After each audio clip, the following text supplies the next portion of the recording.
या class tenth का history का क्वेश्चन है, ठीक है, जिसमें चैप्टर का नाम दिया है यूरोप में राष्ट्रवाद का उदय, ठीक है, चैप्टर का नाम है, ठीक है।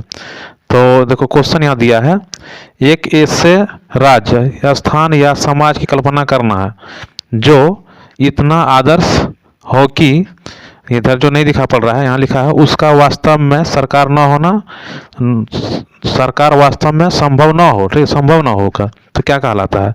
तो इसका आंसर हो जाएगा ऑप्शन नंबर 2 हो जाएगा, ठीक है, इसका आंसर हो जाएगा ऑप्शन नंबर 2 हो जाएगा। उस तरह इसमें क्वेश्चन लिखा है, ठीक है, तो यहाँ देखो देखो लिखा है किसके कल्पना आदर्श, ठीक है, में एक आदर्श समाज की कल्पना की गई है, ठीक है, यहाँ लिखा है कल्पना की गई है। तो देखो इसमें इसका आंसर क्या हो जाएगा, इसका आंसर हो जाएगा ऑप्शन नंबर हो जाएगा इसका 1 ही हो जाएगा, ठीक है, ऑप्शन नंबर 1। देखो अब दिक्कत नहीं होगा। देखो इसमें लिखा है, देखो क्वेश्चन यहाँ से देखो फ्रेडरिक लिखा है, देखो सरयू कौन था, ठीक है, तो कौन था 1 नंबर हो जाएगा, फ्रांसीसी चित्रकार थे, ठीक है। फिर देखो आगे लिखा है फ्रेडरिक, फिर सरयू किस देश का संबंधित था, किस देश से संबंधित था, ठीक है, तो किस देश से संबंधित था, तो इसका आंसर हो जाएगा ऑप्शन नंबर 3 हो जाएगा, फ्रांस से संबंधित था, ठीक है, ये सब क्वेश्चन पूछता है एग्जाम में। देखो अब क्वेश्चन में कोई दिक्कत नहीं होगा, ठीक है, तो लिखो फ्रांस क्रांति कब हुई थी, ठीक है, तो कब हुआ था, इस चारों में से क्या था, 4 नंबर था, 1789 को हुआ था, ठीक है, ये सब क्वेश्चन पूछने लायक है। फिर लिखा फ्रांस की क्रांति कब हुई थी, ठीक है, फ्रांस की क्रांति कब हुई, पूरा विस्तार से बोल रहा है, मतलब किस दिन हुआ था, इसका आंसर हो जाएगा 1 नंबर 14 जुलाई 1789 को हुआ था। फिर लिखा अगला क्वेश्चन देखो, राष्ट्रवाद की अवधारणा का जन्म किस घटना से माना जाता है, तो इसका आंसर ऑप्शन नंबर 3 हो जाएगा, ठीक है, फ्रांस की क्रांति से। फिर लिखा है स्वतंत्रता कौमा समानता एवं बंधुत्व का नारा किस क्रांतिकारी की देन है, ठीक है, किसका है, तो वही ऑप्शन नंबर इसका भी 2 हो जाएगा, फ्रांसीसी क्रांति हो जाएगा। फिर देखो आगे दिया है, देखो आगे दिया है, फिर आगे क्वेश्चन लिखा है, देखो यहाँ फ्रांस की क्रांति के समय फ्रांस में किस प्रकार का शासन था, ठीक है, तो किस प्रकार का था, राजतंत्र था और निरंकुश था, ठीक है, तो दोनों था, इसलिए ऑप्शन नंबर इसका हो जाएगा 3, 1 और 2 दोनों हो जाएगा, ठीक है। फिर लिखा 1789 में फ्रांस की क्रांति के समय किसका शासन था, तो किसका शासन था, इसका हो जाएगा, इसका आंसर 3 नंबर हो जाएगा, ठीक है, लुईस 16वां हो जाएगा, ठीक है।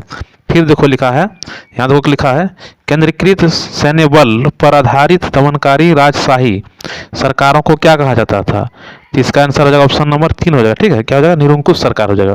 फिर लिखा बुर्बो राजवंश का शासन किस देश में था, तो इसका आंसर हो जाएगा ऑप्शन नंबर 3 फ्रांस ही होगा, ठीक है। देखो आगे क्वेश्चन लिखा है बास्तिल किले का पतन कब हुआ था, ठीक है, तो कब हुआ था, 1789, इसका भी आंसर हो जाएगा, ठीक है। फिर लिखा किसी राष्ट्र की सामूहिक पहचान को क्या कहते हैं, तो क्या कहते हैं, राष्ट्रवाद कहते हैं, ठीक है, क्या कहते हैं, राष्ट्रवाद कहते हैं।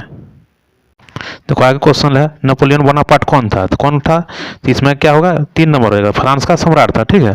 फिर आगे क्वेश्चन देखो दिया है, देखो आगे क्वेश्चन लिखा है प्रशासनिक व्यवस्था के तर्कसंगत और कुशल बनाने के लिए नेपोलियन द्वारा लागू, इधर लागू के बाद लिखा की गई देखो संहिता को का क्या नाम था, ठीक है, तो उसका क्या नाम था, तो नंबर 2 इसका हो जाएगा, ठीक है, नंबर 2 हो जाएगा नागरिक संहिता, ठीक है, इसको भी याद रखना 1804 को।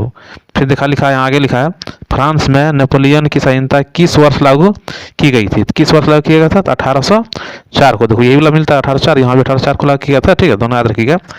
फिर लिखा है देखो 1804 में लागू नेपोलियन की संहिता का प्रावधान था, क्या था, ठीक है, तो इसका आंसर क्या हो जाएगा, जन्म पर आधारित विशेषाधिकारी का समाप्ति, फिर कानून के समक्ष बराबरी, संपत्ति का अधिकार को सुरक्षा, और इसमें से ऑप्शन नंबर 4 होगा, इसका मतलब 4 हो जाएगा, तीनों हो जाएगा मतलब, इसलिए ऑप्शन नंबर क्या हो जाएगा, 4 होगा। आगे देखो लिखा है नेपोलियन संहिता को कहाँ लागू किया गया था, ठीक है, तो कहाँ लागू किया गया था, तो फ्रांस के नियंत्रण वाले पूरे क्षेत्र में, ठीक है, फ्रांस के नियंत्रण वाले पूरे क्षेत्र में लागू किया गया था इसको।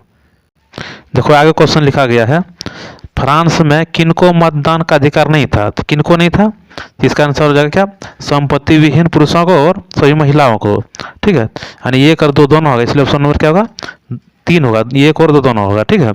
फिर लिखा है मतदान के अधिकार को क्या कहा जाता है, तो क्या कहा जाता है, तो मताधिकार का है, तो ऑप्शन नंबर हो जाएगा 2 हो जाएगा।